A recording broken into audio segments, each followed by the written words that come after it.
Welcome back to the LCS for game number 4. It's Clutch Gaming going up against FlyQuest. My name is Clayton Captain Flowers Reigns, joined by the #1 Kale on the server. Citation perhaps needed. It's Isaac Azale Cummings Bentley. Yeah, definitely gonna need some fact checks on that one. I mean, you had some questionable KDAs the other day, but there were some good ones in there too. But for now, let's go ahead and look at the starting rosters. Selecting the blue side, it's Clutch Gaming.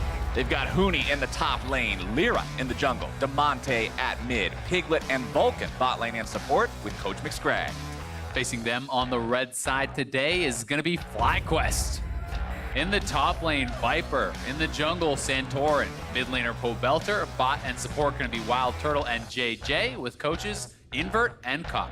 Now, despite where they're at in the standings, you can't discount the strides Clutch Gaming have made at defining their style. Exactly. They're playing kind of these triple threat comps, a lot of flex picks that they're drafting, and it's hard to actually play against that. You can see Huni's best champion has been Cassio, and Piglet on Aurelia. They have used that combination twice to pick up a couple wins. They did go 1-1 last week, but you have to say that their game against 100 Thieves was a pretty huge throw and could kind of be hiding some of their bigger improvements. And one team that was on everybody's radar but has since fallen on some hard times is FlyQuest, who, remember, came out the gate swinging earlier on this split, but are currently trying to break a 4-game loss streak. Yeah, and what they've got going for them is they've absolutely figured out their style, right? They're hard committed to this split push for Viper. He has been playing a lot of that, trying to get side lane advantages, trying to kind of create openings through that. And their loss streak still has them in 4th. So if they can break through and turn this around a little bit, a spot in playoffs is still theirs for the tanking. And we are getting to the point now where we're, very close to the end of the regular season. There's not a lot of time left to be really saying, okay, this is how we're going to perfect these strategies. Here's where we're going to make up for those weaknesses. You don't have the opportunity to have throwaway games as much anymore, especially with the state of everything. We've talked about the big clump of teams. All the remaining 4 teams we're going to see still yet to play today are either 4-8 or 5-7. That's 1 game apart or dead even with each other. Makes it that much more important to find every win you can. Yeah, it really does. I mean, FlyQuest, it wasn't too long ago, a couple of weeks back, we were asking, well, are they the second best team in the league? You know, they were doing really well. They played Cloud9, they lost that. And then it was kind of, okay, well, they're not the second best. Are they the third best? Then they lost to TSM. And then they have gone on this big losing streak. And it's kind of hard to know when that slide is going to stop. Because back then it was Clutch, sitting kind of securely in last place, and FlyQuest looking very, very strong, but this could have them tied in the standings today. Well, we're going to see some respect bands going towards those top laners from both sides here to start things off. Clutch Gaming getting rid of Viper's signature Riven pick, as the Cassio that we talked about being so successful for Huni will be removed by FlyQuest. Zoe and Nico also taken off the table. Remember, if you're not exactly caught up with the current state of where Nico is, turns out she can be played in a variety of positions. Yeah, she's actually pretty high win rate in 4 roles right now. She's the highest win rate in the game in both top and bot, playing this on-hit Nico. Where you can actually go Rage Blade and you're proccing your 3rd hit passive every 2 autos. That also works on turrets. It gives you a massive speed boost. This champion is extremely oppressive, so now that that build has been discovered, I don't think we're going to be seeing any Nico get through bans. Irelia also banned out by Clutch Gaming, so we will not see Piglet playing anything like that this time around. Jace, the final ban of the 1st round here for FlyQuest, as Clutch decide the first thing they want to do is get themselves some engage and a big meatball on the front line with that Alistar. And if they wanted to go for something like Yasuo again, that would pair up well with the Alistar. We have seen them bring that out, and is one of those triple flex picks that we were kind of talking about earlier on. And especially for teams drafting on the red side, when Clutch does draft all these flex picks, it takes away a lot of the red side advantage because you don't really know where the picks are going to go. We saw them in their win last week drafting Cassio, Yasuo, and Aurelia, which could all be played bot, middle, or top, and then how are you supposed to actually counterpick that, right? They're just going to flex around to whatever the preferential matchup is. And that is certainly, I think, the Clutch advantage right now. And that's the entire point of Red's side. The way that the draft is constructed with the advantage that you have on one side and on the other, Red gets the last pick in the draft. You know every other element going into the game and get to choose accordingly. But when your opponents get to swap around, it's just as you said. It can take a huge bunch of wind out of your sails and remove some of the strength there, as Rise and Karma will be picked up for CG. Yeah, and it's not even just the last pick. It's last pick in the 1st round as well, right? So you kind of have that double counter pick, and both the Rise and the Karma are flexible. Karma could be a bot lane for a support. Very unlikely this game, obviously, as there is an Alistar, unless they're doing something really crazy, but we saw the tank Karma top lane for Huni. We have seen Karma mid, in the past played around kind of crit scaling marksman style builds. Rise can go both mid and top, so these are certainly some flexible picks here. And that had to be a miss. Yeah, that has to be a miss pick. I would be, unless they're doing some sort of funnel thing. And I have been seeing funnel show up in solo queue a lot more, and I have seen, but the coaches are talking. It looks like that funnel was a miss. Yeah, we've got an error on stage. Unfortunately, you guys aren't going to see anything super new meta here today with Braum and Blitzcrank both locked in on the same side. Blitzcrank mispick on the side of FlyQuest means we will need to restructure the draft. I assume everything will be the same up until then. Yep, so Blitzcrank was the incorrect pick. Everything else will stand. We will remake and try to very quickly get back to that point in the draft. Certainly would have been something pretty wacky. Yeah, I think wacky's one word for it. Yeah. Int, maybe? Blitzcrank hey man, we plus played Braum? against, the Tarek, Lulu, Yi, all that stuff. But we're two random guys plays. playing Smurf Flex Q. This is a bit different environment. I don't know. I watched one of those games today. All right, fair enough. I'll accept that point. You got something to work with there, but up until this point, as you said, Clutch Gaming playing towards what we were expecting to see, picking some of those champions that make you question, where is this actually going to go? How can we adapt to this? And the throw that Clutch Gaming had, remember, Huni was playing the Karma in the top side. Yep. He started off with a tanky build, going the Iceborne Gauntlet into the Zhonya's Hourglass, then transitioned into more of a support role, grabbing the Ardent Censer and the Mikhail's Crucible. Overall, Clutch Gaming just seemed to have no idea what to do in the mid game of that game. They just sort of pushed waves out and waited for something to happen. There was no real rhyme or reason behind what was going on, but the early game they played was very clean. Yeah, and I think that has been where a lot of our teams are having their troubles, is in the mid and late game, actually. Okay, great, you got an early game lead, now what, right? And a lot of the teams, I think, are struggling to really snowball that into a Baron, to be able to actually properly set up the vision there and take that, instead of just 50-50ing a Baron or kind of just lazily pushing out the waves and waiting for your opponent to make a mistake. So we'll see if they can actually capitalize on some of that, and we are looking like we're back into the draft here, I do believe. Everything's just kind of getting populated up, and we are on that third pick where Blitzcrank did come in, so we should be hopping right back into it, and we'll find out what the intended pick here was for FlyQuest. All right, Blitzcrank, stay the hell out of here. We don't want to see you no more. FlyQuest thinking about some 80 carries. There we go. Jinx locked in. Wild Turtle looking for some late game insurance. I like it. Jinx is definitely a pick that I think is very strong in the meta right now, especially if people are going to play some of the greedier bot lanes. I will say, though, Jinx is something that can be punished by a very aggressive bot lane. If you want to try to go for some of these all-in style plays that we have seen Clutch doing in the past couple weeks. We do see Marksman ban coming out, though, Lucian being targeted. There's that aggro So they pick. are certainly expecting it to perhaps be a Marksman and not even, a Yasuo or something along those lines. If you were worried about another lane bully pick coming out, you could be concerned about something along the lines of a Draven if Piglet is comfortable playing that. Those certainly can be very, very tough for Jinx to deal with in the early stages, but that being said, already some strong engage, with the Lissandra here. You're kind of creating that pseudo frontline with the Braum plus the Lissandra, and if Jinx is able to get to a couple items, this champion is certainly a monster in those later game stages. Plus, you mentioned FlyQuest have found a style that's largely defined by split pushing. Jinx has the ability to clear waves incredibly effectively with the rockets from the long range, and it makes it that much easier for the outnumbered squad of FlyQuest to defend, while Viper gets something done in a side. Yeah, very good point. And Kalista Alistar, another very aggressive bottom lane, so not worried as much about some of those non-standard picks, as so many of them already have been banned out. You see Irelia is gone, obviously Jace is gone, which can be flex spot, Cassio is gone, so we'll see if Clutch actually have more of those picks that they want to showcase here today, or if it will just be a more standard bot lane marksman paired up with what they already have drafted. Well, FlyQuest definitely want to leave that last spot open for Viper, really give him that advantage of saying, hey, here's everything you're going to be up against, pick the best champion possible for the job. The second to last pick will be the Nocturne for the side of FlyQuest as Clutch Gaming grab the Kai'Sa and the Rek'Sai.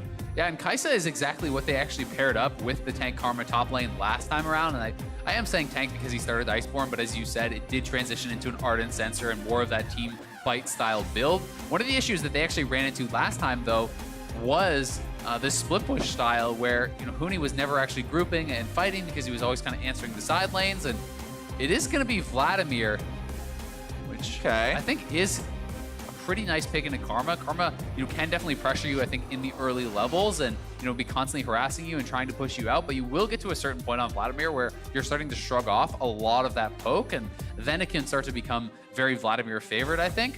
That being said, Karma still is a good answer in the team fighting to Vladimir.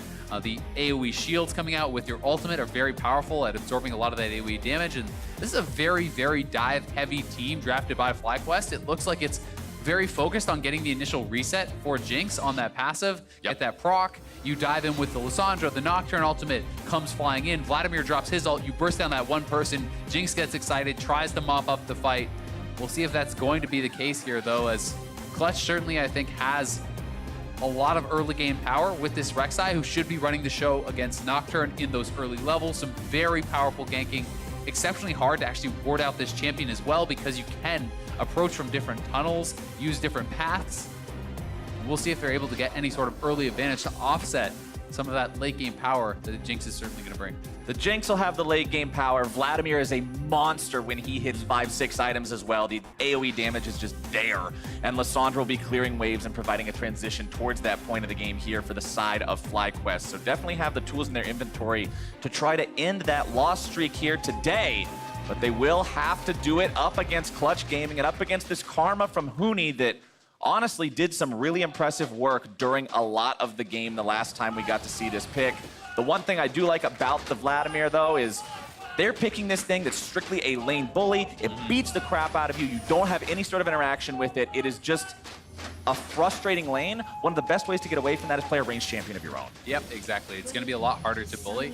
Still, that being said, with the really long cooldowns that Vlad has in the early levels, Karma can still run at you and just kind of auto you, right? Yeah. And you're going to be able to win a lot of those trades. You can see it is Klepto Karma, so Huni's still very much intending to be constantly going at them with those auto attacks and kind of farming off him as well. And the Vladimir setup that you're seeing him run is a pretty common one for Vlad. This champion, Phase Rush with Inspiration Secondary. You take everything that makes you faster. You take Phase Rush, you take Nimbus Cloak, you end up taking the free boots in your secondary. You also get extra cooldown reduction in both trees, the Cosmic Insight for the +5, as well as Transcendence over on the Vladimir there, just like that with Gathering Storm. Pretty much what this means is I recognize that I'm weak early. I don't care. I'm going to take Gathering Storm, Transcendence, free boots, all these things that do nothing for him in lane phase. You just go through lane, and then you become super strong later on. Yeah, this is one of those situations where going even in farm means the Vladimir is generally winning, right? Yes. This is one of those situations where you don't need to bully that guy. You just need to kind of survive and farm and get levels, and you're going to be feeling really good about that situation.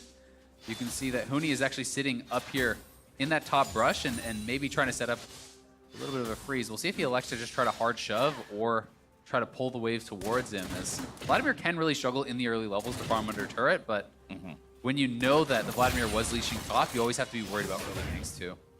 You can see both junglers starting on their red, but a ward also placed down by FlyQuest on the edge of the chicken camp there on the side of Clutch Gaming, making sure that in case the Rek'Sai tries any sort of a cheeky level 2 gank mid through that side, they will be aware of what's going on. You can see the ping coming out from them as well, as they recognized he was moving away from that area. I like the fact that they're trying to keep track of him, because like you said, this is a champion that can take over the early game if given a chance. Yeah, and you can see a couple early wards were actually dropped for them, right? There was the early ward here in the river, as well as this ward over by the Raptor pit. Those two trying to track him at the Raptor camp, as well as trying to track if he goes over to the Scuttle there. So, some early warding certainly was intended to follow this Rek'Sai. Unfortunately, the Scuttle one did expire before they're going to get eyes on him. Lyra clearing out that Scuttle at the bottom side had already been secured by Santorin's Nocturne. And now we've got a sideline report. Pastry Time is standing by, so let's check in and see what he found out.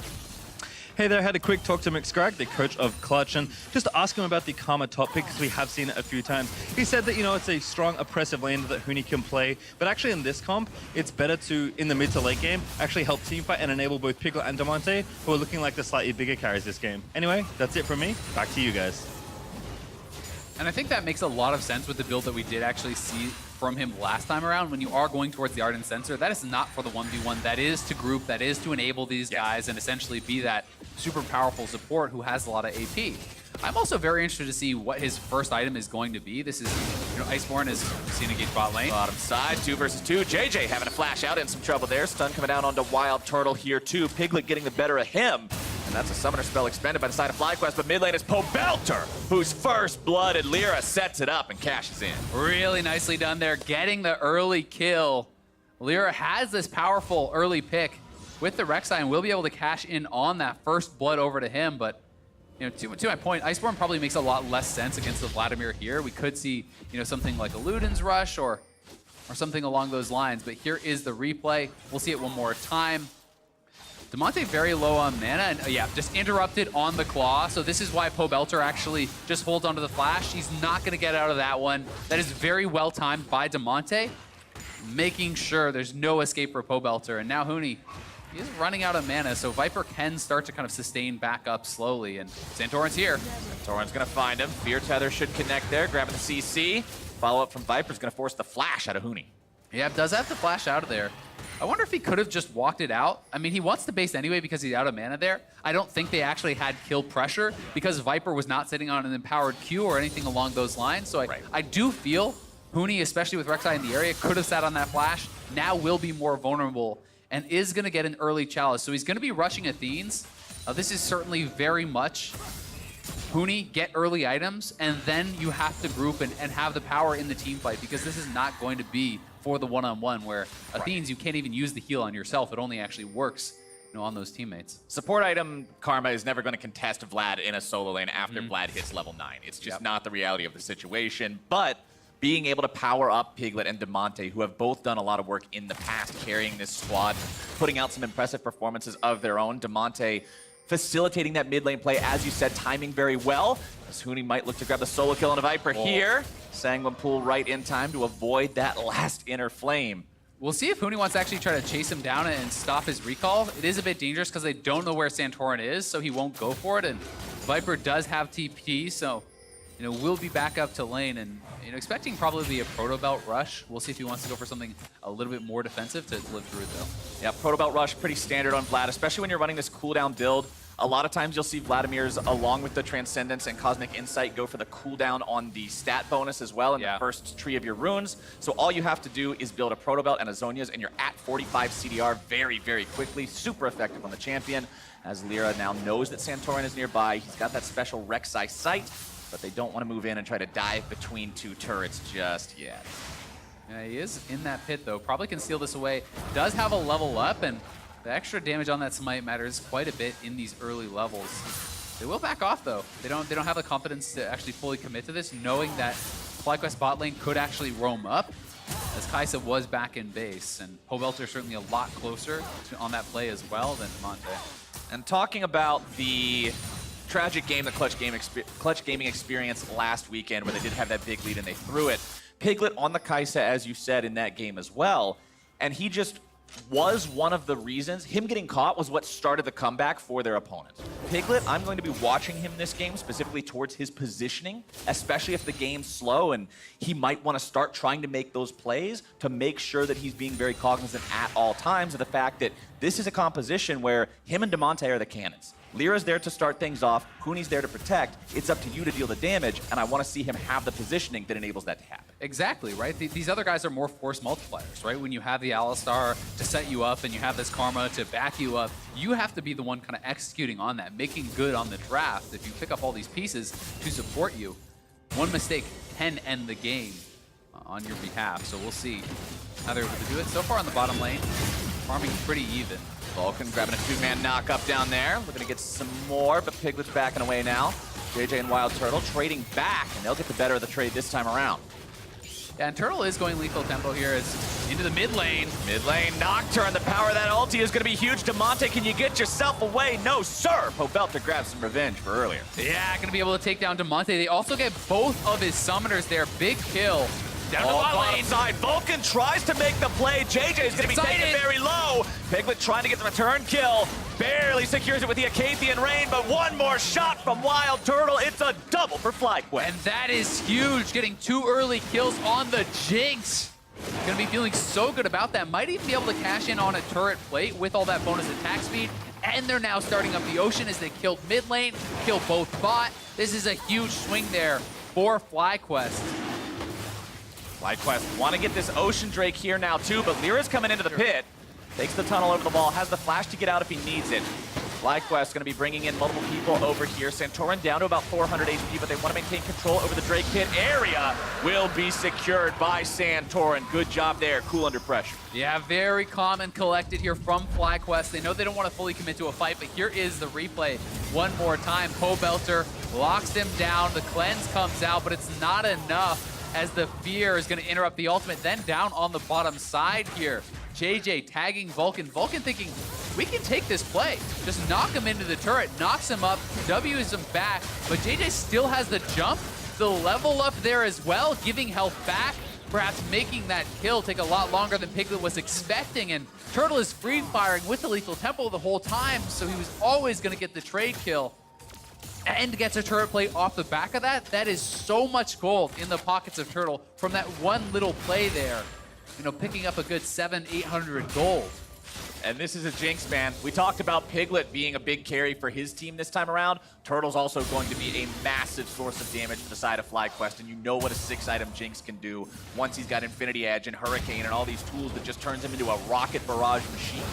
And you've also got to remember, as we talked about, you know, these other champions around Piglet are there to enable Piglet.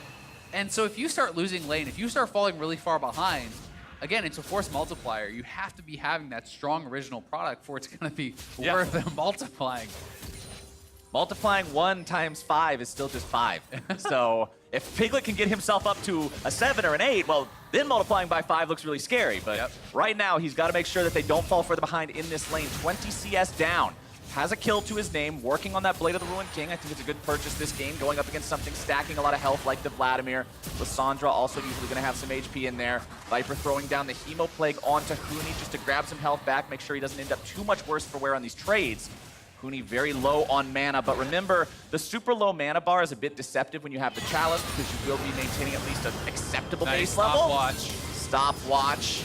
Coming out there from Demonte, who tries to return some damage onto Pobelter, but won't get a whole lot out of it. Meanwhile, bottom side, its first turret, not even 11 minutes into the game. Maybe more. And Wild Turtle's looking to grab even more. Top side, Viper may be taken very low. Huni tries to make the play onto him, while bottom, Vulcan will barely be kept alive by the power of the Alistar ultimate. Super Mega Death Rocket comes out, but Vulcan walks away. Good block from Piglet. Yeah, good block there. Turtle was waiting out the Alistar ultimate to try to get the execute with that ult himself. We'll see if they're trying to be willing to go for a dive here onto Viper. Viper still has flash. He should have his pool. It's 3-man top. They feel they need to get something back.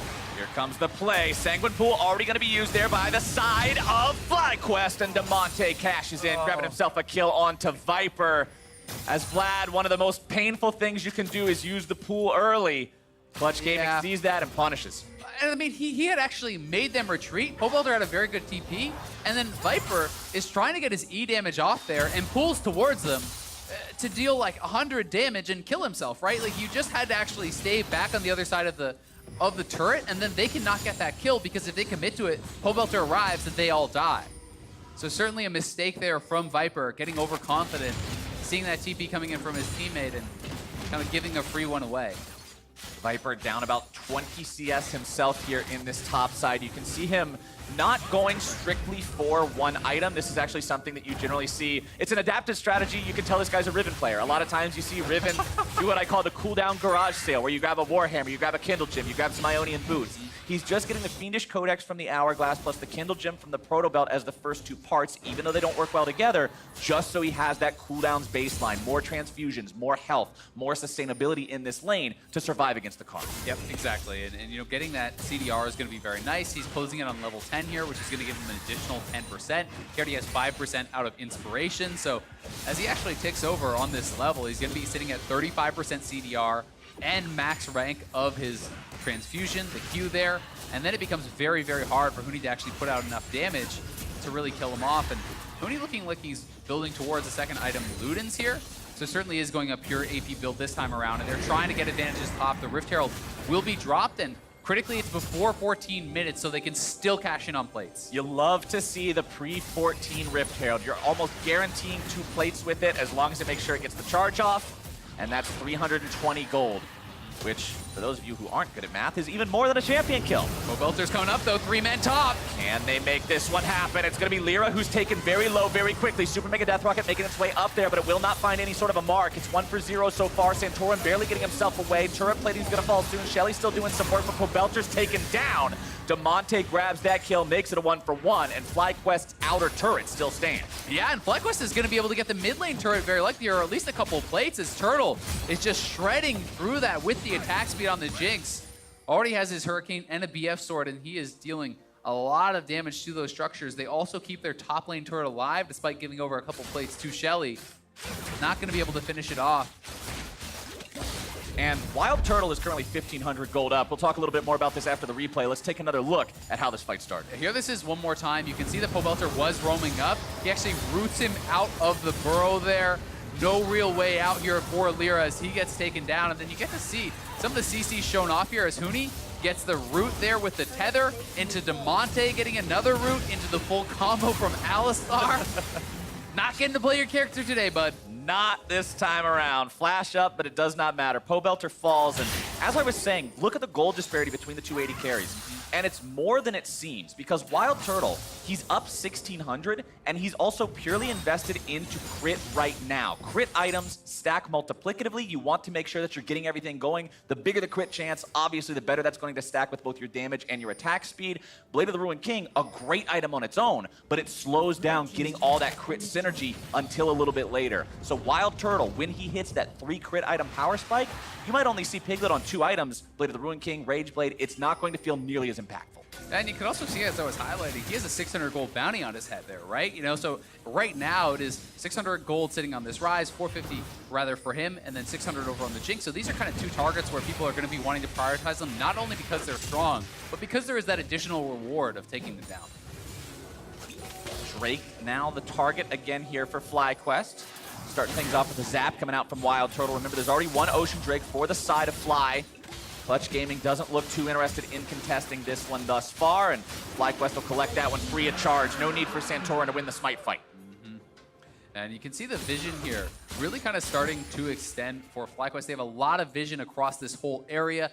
Very set up for the Dragon. You know, 4 pinks on this kind of quadrant of the map, 3 even right there on screen. There was no way that Clutch could actually really walk forward and contest that, given the massive vision disadvantage that they had. And now it's FlyQuest going towards mid, utilizing the extra range with the Jinx rockets to knock down this turret. There you go, Turtle popping off again, getting excited. That's 2 turrets down now on the side of Clutch Gaming. FlyQuest putting that money in their pocket, up almost 1,000 gold, and walking away before Clutch has any response. You can see Piglet was down in the bottom lane trying to maximize farm, trying to push that out. Pobelter will be down there to actually collect it, and I think the advantages in the top lane are going to start really kind of subsiding. It's going to be harder for Huni to continue to bully this matchup.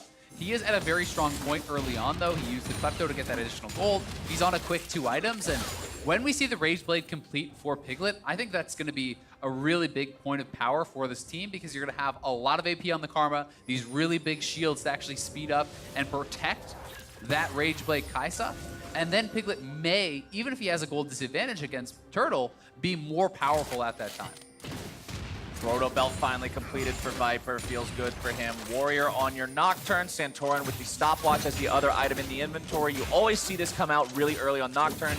Even if they don't go for the commencing stopwatch, they'll buy one very early often as well, just to make sure that those dives can happen. That's the entire point of the champion. If you can't fly in, there's no point in doing anything. You're just throwing out Qs, trying to clear waves. On the opposite side, Lyra with the Phage in inventory tells me he's looking for the Black Cleaver here. Very standard itemization on the Rex side. Seraph's Embrace already fully completed for DeMonte as well. Fight starting off. JJ taken low. Nearly going to be taken down. Kept alive by the stopwatch. Turtle's firing off some rockets. Piglet's going to be zoned away. JJ somehow still alive.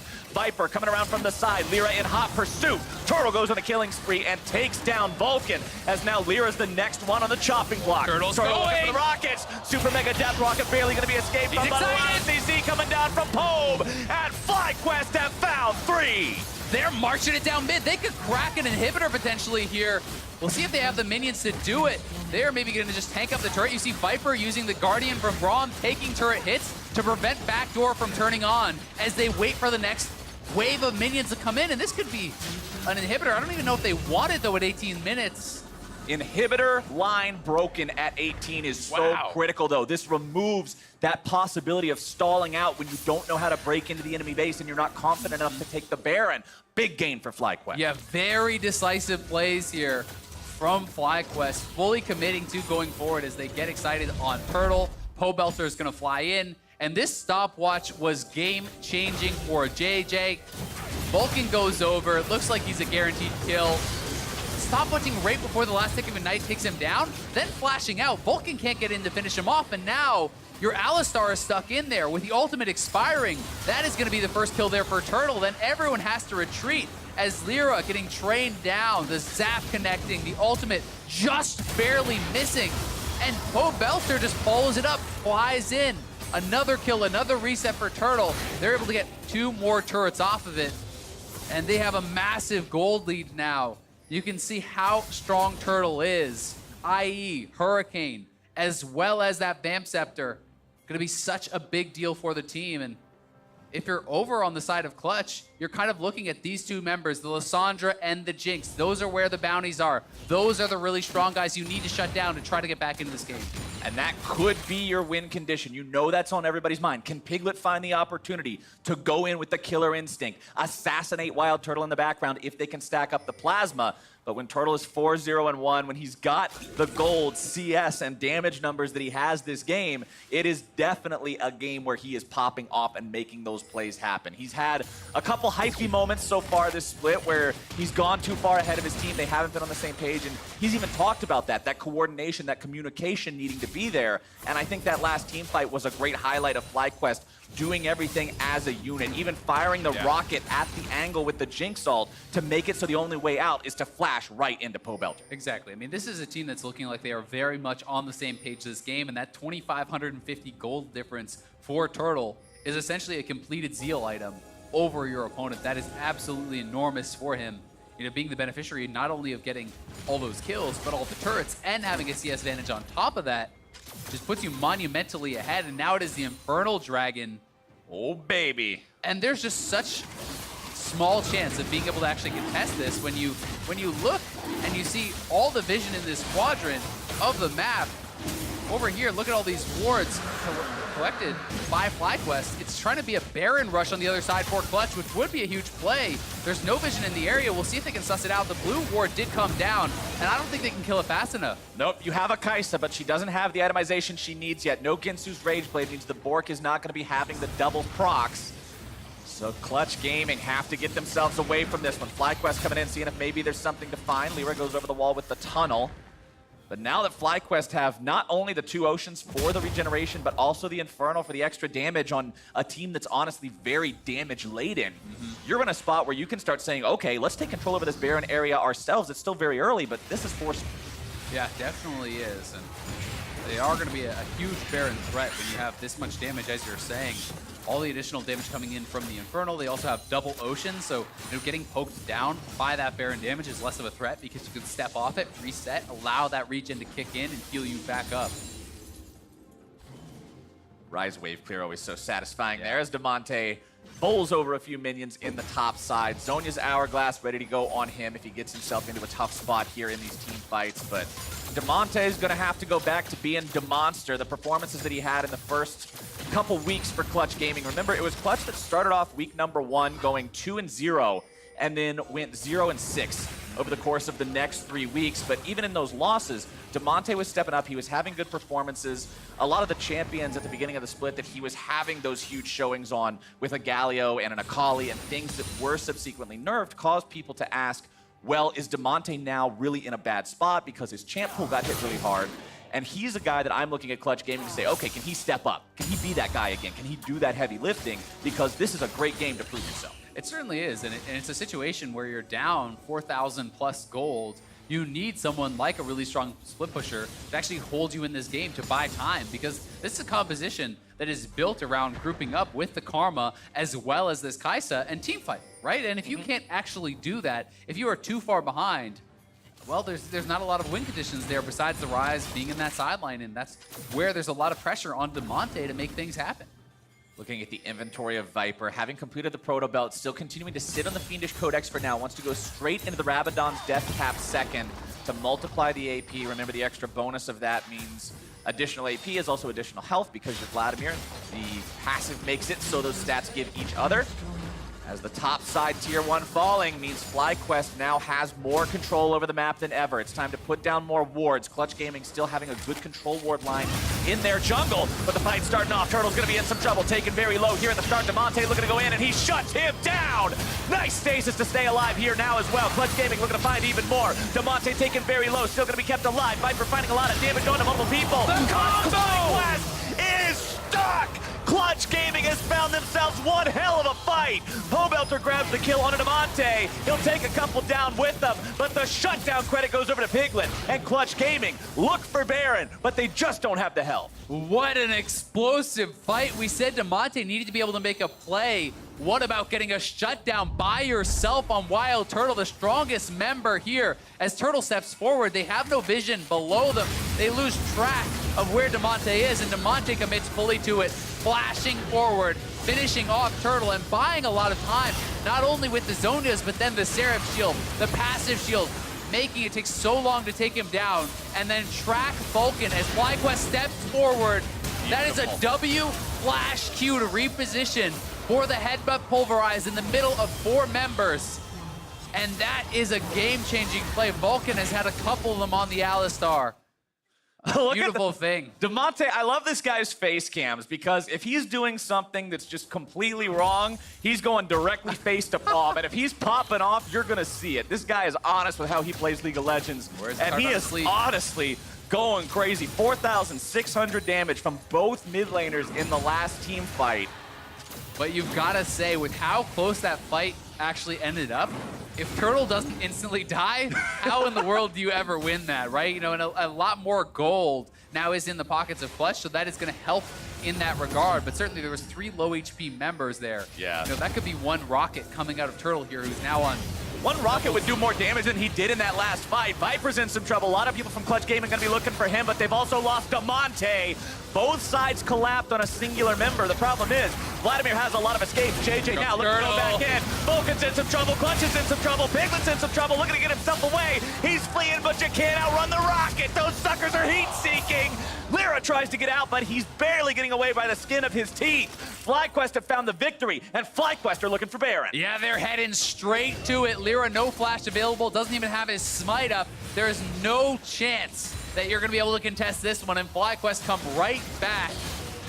JJ says, anything you can do, I can do better. He goes in with the Braum, and while the play may not have outshined what Vulcan did, the result certainly will. They're going to grab the Baron, they're going to get a couple clean kills, and they're in full control of this game. I was in the middle of saying it as the fight broke out, but one auto attack with Rocket plus Hurricane is going to do so much damage from Turtle. And let's take a look at how this started here. Yep, and this is a split fight, but the Vladimir is able to just retreat. He can actually escape while Demonte is completely isolated. Then JJ says, we can fight. Let's go for more. He flashes in, gets the knock up onto Huni. You can see him just going straight forward. Look at those crit rockets popping across multiple members, and then Turtle gets the splash off of Lyra, knocking down Piglet. Almost gets another with his ult. Vulcan is chased down and knocked down 3 for 0. The Baron to boot. They are up 6,000 and gonna grab another Ocean. Ocean number 3 for FlyQuest means when you're on this Baron push, even if you take some damage, just pull over for a pit stop in the jungle real quick, regenerate all of your resources over the next 15-20 seconds, and go right back to the push. The Fountain is almost no longer required for this team. Wild Turtle, now with a second BF sword in inventory, means he's scarier than ever. Pobelter also no slouch of his own. Luden's Echo, plus having the Hourglass, plus the 2 rods in inventory to combine into the hat. Clutch Gaming now has to try to defend this somehow. Demonte looking to collapse, make some sort of a play, but again, you're constantly collapsing onto Vlad. This is a guy that can get himself out of trouble. Santora tries to come in to help him. He's going to be dropped down first. Viper taken very low. Lyra grabbing the kill onto him. Santora going to be kept alive with Turtle's the taking the base. And Turtle's taking the base while Clutch Gaming takes the kills. Inhibitor number 1 will go down, and Clutch has to wonder if it was worth. Yeah, they do get the kill on the Viper. They get the kill on Santorin, and you know, if you make the call that the mid lane inhibitor is indefensible, then I think this is a good choice here from Clutch. And I'm not sure they would have been able to actually defend that, so they get some more gold in their pockets. They do get those 2 kills. And we'll see if they can use this to try to claw their way back in, because certainly if you can actually get a turret off of that, it becomes that much more worthwhile, and Demonte going to be able to knock it down with one easy auto, and Pobelter maybe a third kill. Pobelter, you're in a lot of trouble, buddy. I don't know about that one. Yeah, I do know about that one. It wasn't good. What do you know about that one? Not good. Yeah, all right, that's the expert consensus. Yeah, because now, I mean, you look at that extended play, great, you got an inhibitor. There's very little monetary value to that, and that is actually a negative almost 1,100 Baron power play there. So well done by Clutch, scrappy play to get back in this. They're playing away from Turtle. He is this monstrously strong member, so you say, all right, Turtle's mid, who cares? We'll go somewhere else. We'll fight those other guys. I can respect it. It's always hard to go on to the Vladimir, though. The champion has the stopwatch and inventory now, so you've got the ability to pull into stasis. You're also going to have enchanted Qs in there where you're regenerating a ton of HP, the ultimate also giving you a lot back. It requires immense investment to go onto this champion, which is why I'm always so skeptical when that's how they start off the fights. But as you said, if that's the only cards you can play, well, that's what you're putting on the table. Yep, and the talk is ticking as we do see that Piglet is building towards that IE. He has a QSS. There's a Mikhail's also on Huni, so a lot of protection there. The additional shielding coming through. They have 2 ways to remove crowd control from him, but Turtle is just so strong, and I just don't think you can win a fight unless you can get onto him. Vulcan forced to ult. Yeah, Vulcan having to ult is a big tool down for the next fight that could happen. Fortunately, Baron not live again just yet, so Clutch Gaming wiping some sweat off their foreheads because of that one. Wild Turtle, 4 items. Stopwatch the last one. Very important. Yep, exactly. It makes it so much harder to dive in onto him because if you fully commit to that dive on a Turtle and he just goes right into the stasis, that is going to be mitigating so much of your damage, wasting so much of your time that these other members are going to be able to attack you, are going to be on top of you. Vladimir and Pobelter here especially having a lot of AoE damage in the kits.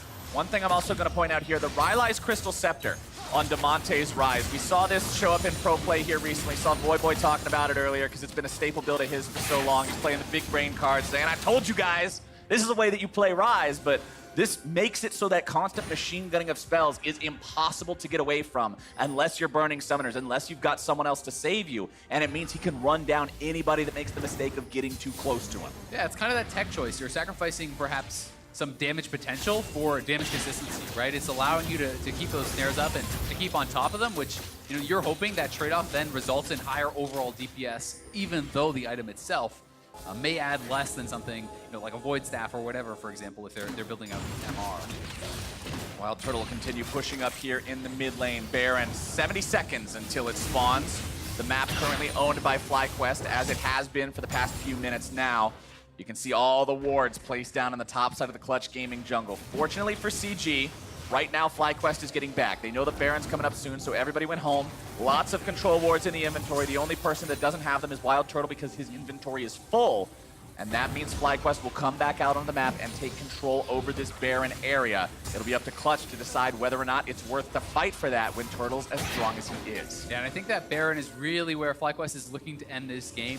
If you don't actually end the game or you lose the Baron around this next 5-6 minutes, then you're giving Piglet more and more time to catch up, right? Because Turtle is going to finish his GA. He is going to be capped out on items. And then from there on in, Piglet is just closing that gap. The advantage becomes less and less.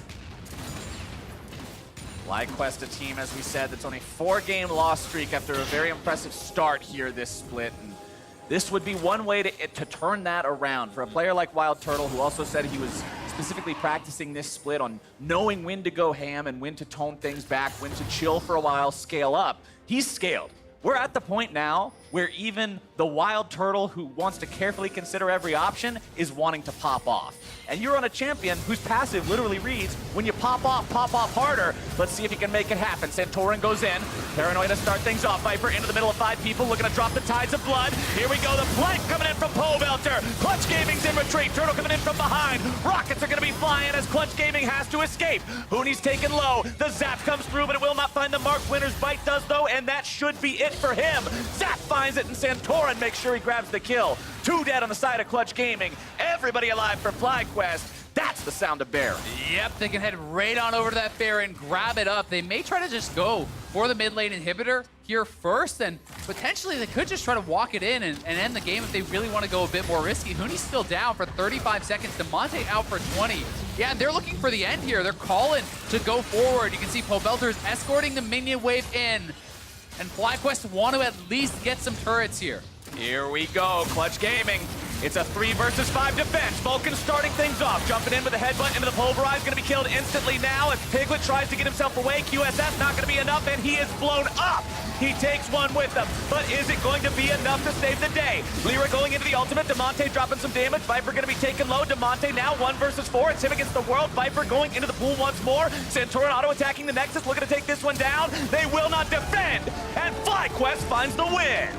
And a clean win it was here from FlyQuest. Turtle just absolutely taking over this game on the Jinx. A complete monster on the day. 7-1 and 7. What a beast is all I can say. FlyQuest were looking really good, able to close this one out pretty quickly with the advantages they had, especially considering how strong their comp was in the later stages. When you're looking at the Vladimir and this Jinx, they were still willing to go for the throat. They're still willing to make the call, not to back off and go for the Baron, but to try to end it. They're able to pull it off. We talked about the Clutch Gaming strategy being these triple threats, and they had 2 out of 3 of the threats this time, but it seems like putting Hooney on these more supportive champions hasn't been working out for them. Both of the Karma games ended up being losses despite Hooney having very solid lanes. Might be indicative of needing to have him on more of a champion that can sustain itself and do its own things, but across the board, the loss streak has ended. FlyQuest is still comfortably in a playoff spot right now, and they have to feel good about this. Yeah, they've got to feel really good, and for Clutch, it's tough because you're building this composition where the Karma's supposed to come over and actually, empower your Kai'Sa, strengthen her up so she can take over in these team fights, but their bot lane lost 2v2, double kill early went on the Jinx, all this turret gold and turret plates went onto the Jinx, and they just got put in a situation where Piglet was always behind the ball. He was never able to match that power from Turtle with a Karma or not. Well, Turtle popped off, FlyQuest ended the loss streak, and for more on how they did it, Pastry Time standing by for an interview. Turtle did indeed pop off. I'm standing by with the FlyQuest bot laner. After a slide like that, has to feel good to have such a great Jinx game. Yeah, it feels pretty good. I used to be a Jinx main, so it's really nice that she came back in the meta, and I just like playing her. And of course, we've only seen it one other time so far, the split in the LCS. What was it that kind of compelled you to say, hey, Jinx is back? I just think other AD carries are just kind of a little bit weaker right now, and they do different things, and Jinx is a hyper carry, and we're not a great team, so we need some scaling. Well, we'll have to see how the results work out, but congratulations on your win today. We're going to go throw it back to the State Farm analyst desk. Thank you very much, Pastry Time. Good to see FlyQuest breaking that 4-game loss streak that they suffered over the last 2 weeks. Does a lot in terms of keeping them in the conversation for that playoff picture. This was a team that was in the conversation for top 2, top 3 in the outset of this split, and then kind of fell down the ranks. This will be a solid win for them to pick up off the back end of that Jinx piloted by Wild Turtle. And I like that they're kind of returning more to teamfight. Yes, the Vladimir is the split-pushing, carry-oriented champion, but it's still at its best in team. It's a team fighter. Yeah. Not just team fight, though. Easy to execute team fight. You press R, you hit one target. It's so easy. These team comps, like what Clutch Gaming is doing, it's so complicated and convoluted for you to actually hit a nice engage later on against a Jinx. It's just too difficult. You're setting yourself up for failure. You're already struggling closing games out. Is the issue that you have with their comp the Karma more than anything else? Because I like the other 4 champions. I just dislike the Karma. See, I don't mind it if you weren't against a Vlad, because you have a lot of early kill pressure with the Rexa. You can start roaming around and try to snowball. But yeah, the Karma is a bit of a problem because I'm not trusting in them to be able to close out if they were to get an early lead. I want some more stronger late game scaling or a stronger hyper carry. Hi, what would you put in place of that Karma then to round this composition out? If I were to pick, well, I want to pick the Karma, but it's kind of weird because you have Hooney as your top laner, right? Like, he excels well on the random champions more than a traditional champion, Like, when you have a Ryze and a Kai'Sa, all they really want is someone to stand in front of them. Like, they do insane amounts of damage. You saw Demonte that game doing so much damage, but there's no one ever in front of him, right? So give, like, a tank to be in front of him, and then that'd have been perfectly okay, like a Sion or something, right? Because, like, how hard is Viper going to bully you if you pick Sion?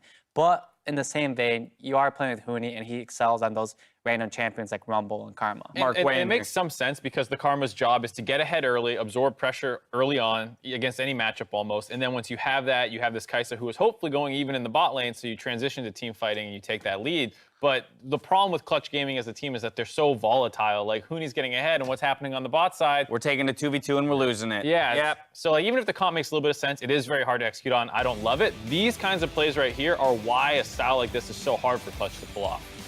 Right, and it's just as simple as like Vulcan getting caught out. At this point, just flash out. You can survive, and at best, you would trade 1-for-1 at best.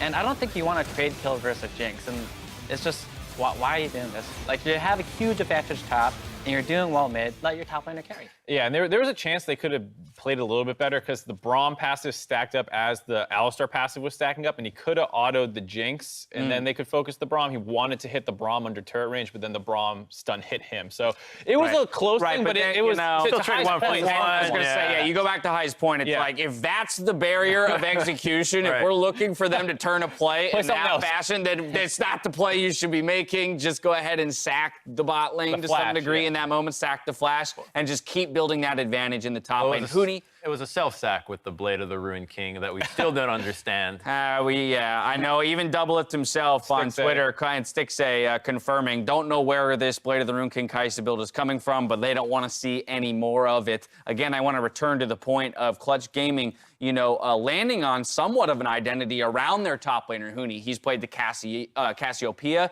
to success. He's now played a couple Karma games. They clearly want to put him in advantageous lane bully matchups. And then we see these kinds of wacky plays happen across the map to sacrifice all the advantages that came from it. Flip side, let's talk about FlyQuest and how they used that double kill on the Jinx to ultimately push through to a victory. And it came with a team fight in the mid lane.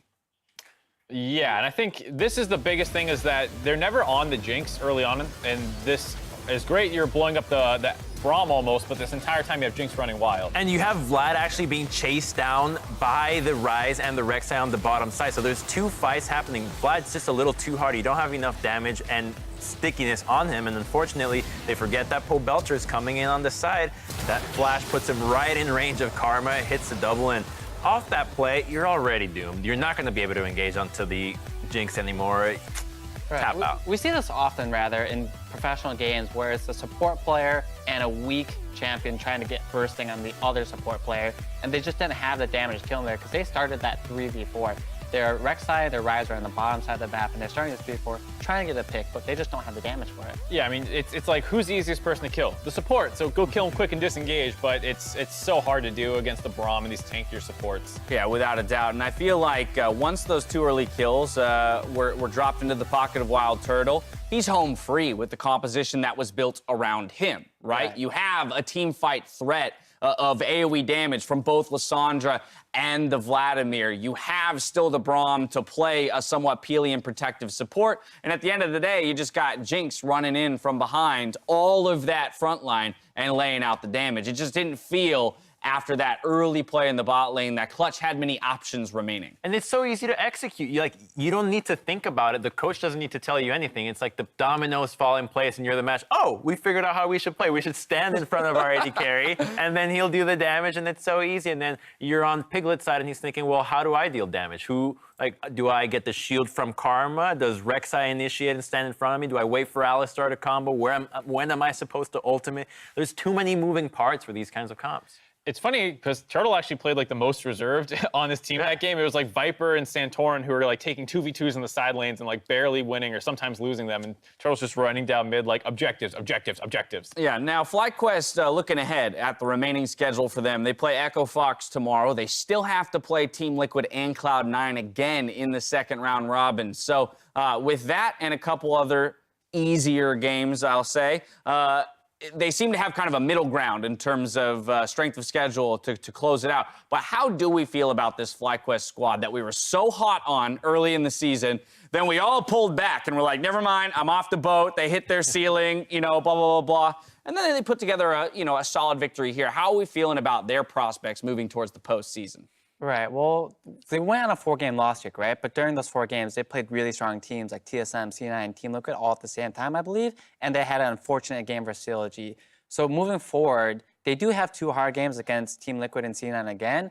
But all the other games, they should be able to handily take it. Like, you watch their games, and it's not like you question mark what they're doing, right? It seems at least like they have an idea of what they're doing, and they play well. Just sometimes they falter, but they look like a strong team to me. Is Wild Turtle the person that they should be investing in as their primary carry? Yes, absolutely. Yes, I like Viper on threats, but you don't need to play around him 100% of the time. And especially, please focus on team fighting, not tight fight. Wild Turtle is the kind of aggression that actually works right now. Like, if he commits fully, but let's say your entire team follows you, it would work a lot more often than it does for him. He oftentimes looks goofy for doing it, but imagine if every time he did it, everybody was in on it. It'd be like, wow, Wild Turtle, you're lagging behind. The rest of the team is being great. Griffin of the LCK is your perfect example of a team that fully commits and comes out better for it. Game 5 has Echo Fox versus Optic Gaming, and that match is coming up after the break.